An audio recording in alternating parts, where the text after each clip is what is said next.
আসাম বিশ্ববিদ্যালয়ের ছাত্রীকে যৌন নির্যাতনের অভিযোগে গ্রেপ্তার আসাম বিশ্ববিদ্যালয়ের অধ্যাপক। দুদিন পূর্বে শিলচরে আসাম বিশ্ববিদ্যালয়ের আইন বিভাগে সংঘটিত হয়েছিল যৌন হেনস্থার ঘটনা। এলএলবির ষষ্ঠ সেমিস্টারের এক ছাত্রীর ওপর বিভাগের অধ্যাপক বিশ্বজিৎ দাস যৌন হেনস্থা চালিয়েছিলেন বলে অভিযোগ। ঘটনাটি প্রথমে বিশ্ববিদ্যালয় কর্তৃপক্ষকে অবগত করানো হয়, পরে বিশ্ববিদ্যালয়ের থানায় একটি মামলা দায়ের করেন ভুক্তভোগী ছাত্রী। কিন্তু এরপরও কোনো ধরনের ব্যবস্থা গ্রহণ না করায় বুধবার আন্দোলনের নামে বিশ্ববিদ্যালয়ের ছাত্রছাত্রীরা সকাল থেকে বন্ধ করে দেওয়া হয় বিশ্ববিদ্যালয়ের প্রবেশদ্বার এবং উত্তাল প্রতিবাদে মেতে ওঠেন ছাত্রছাত্রীরা। ফলে বাধ্য হয়ে পুলিশ আটক করে অভিযুক্ত অধ্যাপক বিশ্বজিৎ দাসকে। বর্তমানে সদর থানায় ধৃত বিশ্বজিৎ দাসকে জিজ্ঞাসাবাদ চালাচ্ছে পুলিশ। গত 2 দিন আগে যে আমরা একটা ল ডিপার্টমেন্টের একজন প্রফেসরের বিরুদ্ধে, অ্যাসিস্ট্যান্ট প্রফেসর তাইন বিশ্বজিৎ দাস নাম, তাইনের বিরুদ্ধে একটা মেয়ে আমরা অফিসিয়ালি কমপ্লেন করছে যে সেই ডিপার্টমেন্টের তাই মেয়েটা তাই লাস্ট এক্সামের দিন তাইরে স্যারে মিষ্টির বাক্স দিয়ে কেবিনও ডাকাইছে এবং ডাকাইয়া তাইর লগে এখানে ব্যাড বিহেভ করার চেষ্টা করছে, বিভিন্ন রকম কথাবার্তা কইয়া মাতিয়া তাইর লগে তাই একবার বাইরে চলছে চেষ্টা করছে, বাইরেও একবার আবার তাই এখানে ডাকিয়া ঢুকাইয়া দেন দরজা লক আসিল, লক করে তাই যেটা কইছে তাইর লগে ব্যাড বিহেভ করার চেষ্টা করছে, বাজে কথা কইছে এবং তাইরে বাজাবে করার চেষ্টা করছে। তাই সঙ্গে সঙ্গে পরে বাইরে এখানে গেছে, আইয়া রাত্রেবেলা আমরা কমপ্লেন করছে। কমপ্লেন করার পরে সঙ্গে সঙ্গে আমরা অথরিটিরা জানাইছি জিনিসটা এবং এটা আমরা যে ইন্টারনাল কমিটি যেটা আছে ওমেন সেফটি লাগে এখানে আমরা জানাইছি, কমিটি ফর্ম করার লাগিয়া কইছি। তার সঙ্গে আমরা সঙ্গে সঙ্গে ডিস্ট্রিক্ট অ্যাডমিনিস্ট্রেটরও জানাইছি।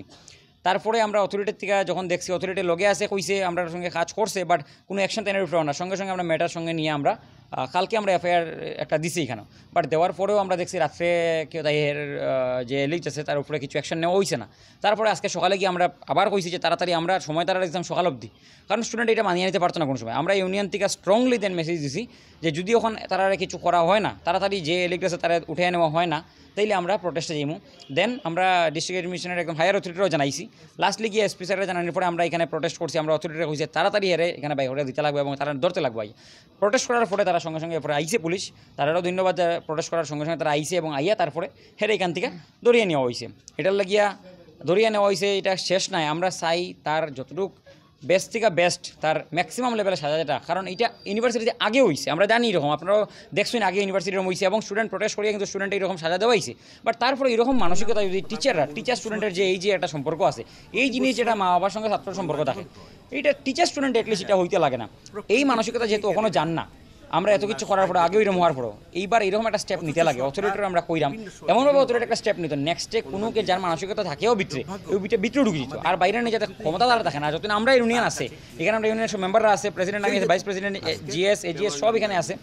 আমরা একটা জিনিস কয়ে দিলাম যে এইরকম মানসিকতারে আমরা 0% টলারেন্স নিয়ে কাজ করবো। নট অনলি আমরা আসাম ইউনিভার্সিটি স্টুডেন্ট ইউনিয়ন ছাড়াও আসাম ইউনিভার্সিটি অথরিটি আমরা লগে আছে, সবের তরফ থেকে আমরা চাইমু 0% টলারেন্স দিয়ে এই জিনিসের উপরে পদক্ষেপ নেওয়ার লাগে। টলারেন্স উইকনেস যাতে কোনো বাবা না হয়, এই টলারেন্সটা রেসপেক্ট করিয়ে তাড়াতাড়ি এটা করা হয়।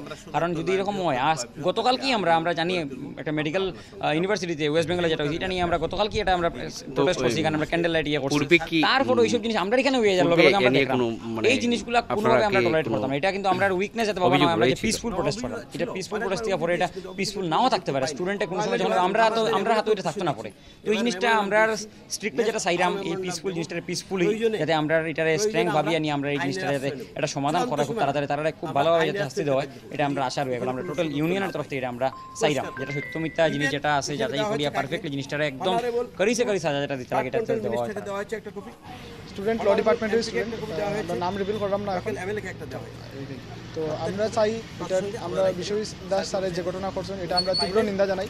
এটার ব্রিফ আমার প্রেসিডেন্টে দিছে, আমি আর এগেন এটা কইরাম না। আমরা ওইটাই আমরা আপনাদের মূল দাবিটা ওইটা ইনকোয়ারি হোক আর একদম এসপার লোক খুব তাড়াতাড়ি তারা সাজা দেওয়া হোক আর খুব তাড়াতাড়ি ইনকোয়ারি হোক, আর এটা যাতে আর নেক্সটে যাতে এরকম না হয় এটার লাগে কি পদক্ষেপ লইতে লাগে বা কীরকম রুলস নেক্সট হইতে লাগে ওইটার লাগে আমরা অ্যাডমিনিস্ট্রেশনের এখানে আমরা দাবি যাতে এরকম তারা স্টেপ লয়, যাতে আর আগামী দিনে এরকম কিছু হয় না বা আমার মেয়ে স্টুডেন্টসরা সেফ ফিল করে ক্যাম্পাসে বা এরকম যাতে আর না হয়, এটার জন্য আমার দাবি জানাই। তো মেমোরেন্ডামে কি উল্লেখ আছে? যারা শিলচর শহরে ব্যবসা প্রতিষ্ঠানের জন্য রুম ভাড়া খুঁজছেন তাদের জন্য এক সুখবর। দীর্ঘদিন থেকে রুম ভাড়া খুঁজছেন, এরপরও আপনি রুম ভাড়া পাচ্ছেন না, এ নিয়ে টেনশন যেন বেড়ে চলেছে। কেন আর টেনশন করছেন? আপনার জন্য রয়েছে এক সুখবর।